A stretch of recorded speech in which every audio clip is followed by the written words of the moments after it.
Hello दोस्तों, आप सभी का हमारे YouTube चैनल पर हार्दिक स्वागत है। और रेस IAS एकेडमी के इस ऑनलाइन प्लेटफॉर्म पर आप हमारा सबसे प्रेस्टिजियस जो प्रोग्राम हमने शुरू किया है उसको देखना शुरू कर चुके हैं। और इस प्रोग्राम का नाम है साइंस क्विज, जिसे हम प्रतिदिन आपके समक्ष लेकर उपस्थित हो रहे हैं।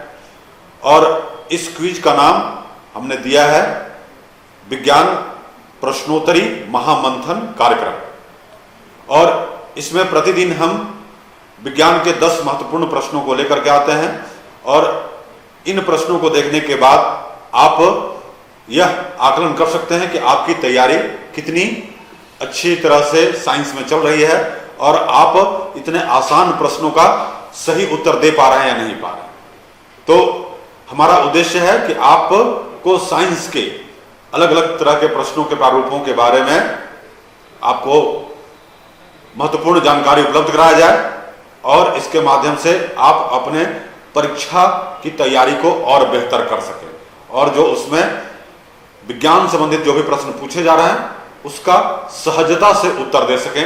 यही हमारा प्रयास है। और आप इसे लाइक करना, शेयर करना और हमारे चैनल को सब्सक्राइब करना मत भूलें। तो चलिए देखते हैं आज के चौथे सेशन में आपके विज्ञान प्रश्नोत्तरी महामंथन में किन किन प्रश्नों को समोया गया है और यह आपके लिए काफी महत्वपूर्ण और प्रेरणादायक रहेगा, हमें आशा है। तो चलिए शुरू करते हैं। तो आज का जो पहला प्रश्न है आपके स्क्रीन पर वह है चंद्रयान फर्स्ट का प्रक्षेपण किया गया था। तो प्रक्षेपण किया गया था कहां से, यह प्रश्न दिया गया है। और चंद्रयान प्रथम कब छोड़ा गया है, तो यह 2008 में अक्टूबर महीने में चंद्रयान फर्स्ट भारत के जो हमारा अंतरिक्ष एजेंसी है इसरो, उसने इसे लॉन्च किया है। तो यह कहां से लॉन्च किया गया है, इसको कहां से प्रक्षेपित किया गया है, तो आपके समक्ष ऑप्शन है तमिलनाडु से, उड़ीसा से, कर्नाटक से और आंध्र प्रदेश से। तो इसका सही उत्तर है आंध्र प्रदेश से, क्योंकि यहीं सतीश धवन जो है अंतरिक्ष प्रक्षेपण केंद्र मौजूद है। सतीश धवन के 2 लॉन्च पैड हैं जो आंध्र प्रदेश में स्थित हैं। और कर्नाटक का बंगलुरु जो स्थान है वह इसरो का मुख्यालय है।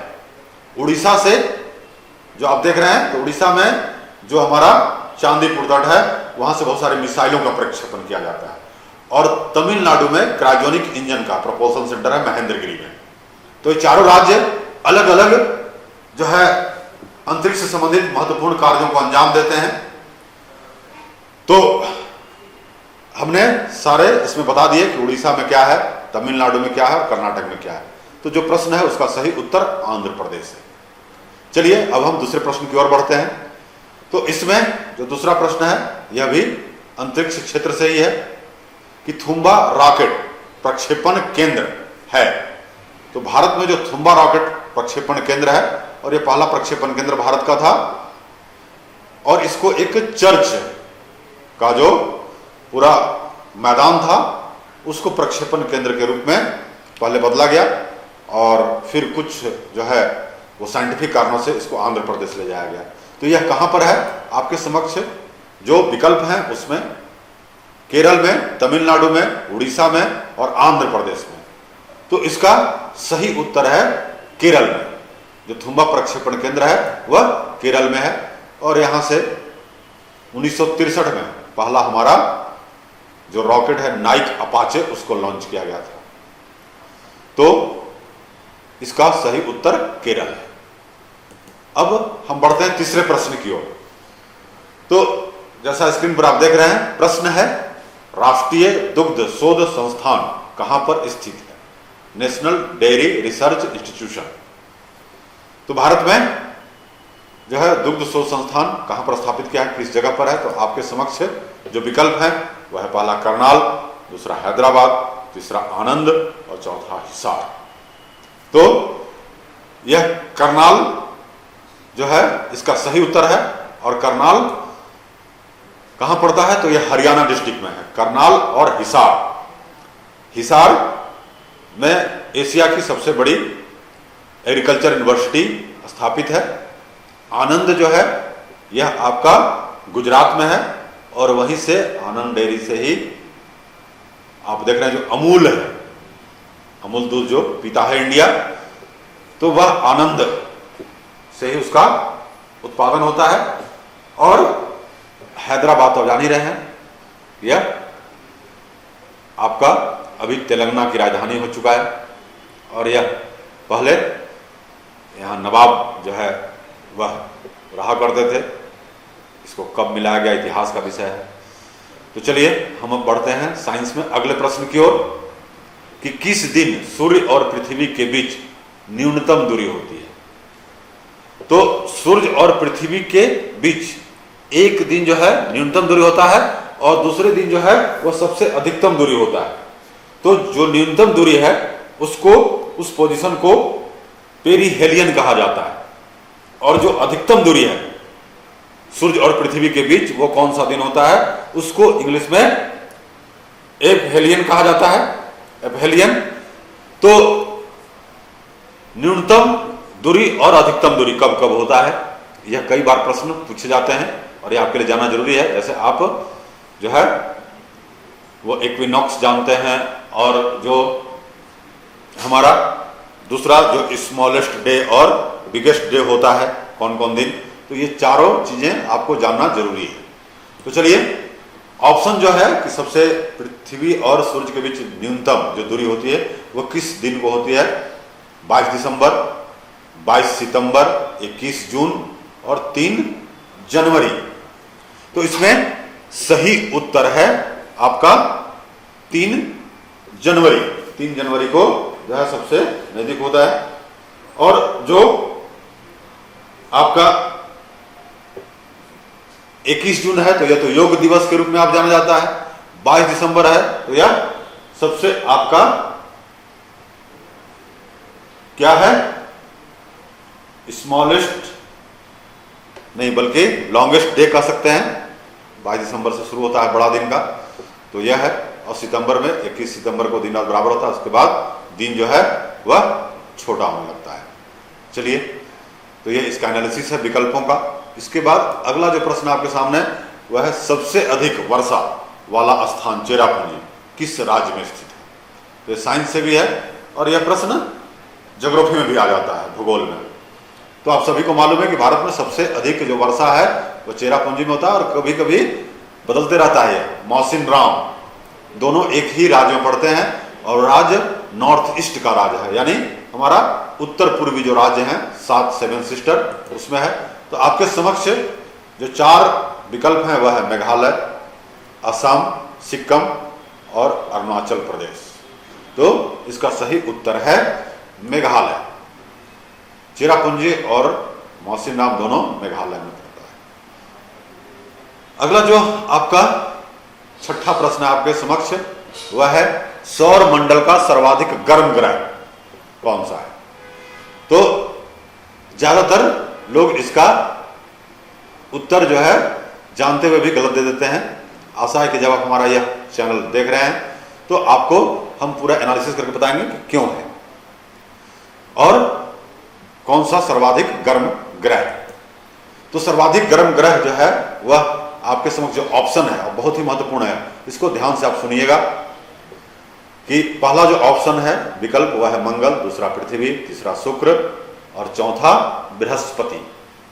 तो खैर इस ऑप्शन के हिसाब से जो दिया गया है वह आपका आसानी से इसको आप कर सकते हैं, लेकिन इसी में अगर विकल्प बदल देते और अगर जो है वह विकल्प बृहस्पति के जगह हम बुध रखते तो आप ज्यादातर इसमें उत्तर लोग बुध लगाते, लेकिन वो नहीं है। और बुध के बाद जो हमारा सूर्य से दूरी वाला ग्रह है शुक्र है। तो आप जानते हैं कि बुध जो है वह पृथ्वी के सबसे नजदीक है। तो जब बुध जो है वह सूर्य के सबसे अधिक नजदीक है, तो सूर्य जो उष्मा प्रवाहित कर रही है तो वह बुध के ऊपर ज्यादा पड़ेगा, और उससे दूरी शुक्र की बढ़ रही है, उसके बाद पृथ्वी की बढ़ रही है, तो जितना दूरी बढ़ेगा उसकी उष्मा का जो ताप होगा, टेम्परेचर होगा, वो धीरे धीरे घटता जाएगा। तो फिर ऐसा क्या है कि बुध के जगह में शुक्र जो है वह ज्यादा गर्म करे। और शुक्र को आप जानते हैं किसको इवनिंग और मॉर्निंग स्टार भी कहा जाता है, यह पृथ्वी का जुड़वां बहन भी कहा जाता है। तो ट्विन सिस्टर्स, क्योंकि इसका भार और इसका जो स्थिति है वह लगभग पृथ्वी के जैसा है, लेकिन शुक्र का कोई अपना उपग्रह नहीं है, बुध और शुक्र का। और यह एक और मायने में अलग है कि यह सूर्य की परिक्रमा, ठीक है, ईस्ट टू वेस्ट करता है, यानी पूर्व से पश्चिम की ओर। और अधिकांश जो हमारा पृथ्वी है वह पश्चिम से पूर्व की ओर परिक्रमा करता है। तो यहां उत्तर शुक्र ग्रह का होने का कारण है अधिक गर्म बुध के जगह पर उसका है कि यहां पर इसका जो एटमॉस्फेयर है उसमें CO2 कार्बन डाइऑक्साइड की मात्रा 90 से 95% है। आप जानते हैं कि कार्बन डाइऑक्साइड के कारण ही पृथ्वी अभी गर्म हो रही है। वह उसको क्या कहा गया है आपका, हमारा ग्लोबल वार्मिंग गैस, पृथ्वी के तापमान को बढ़ाने वाला गैस।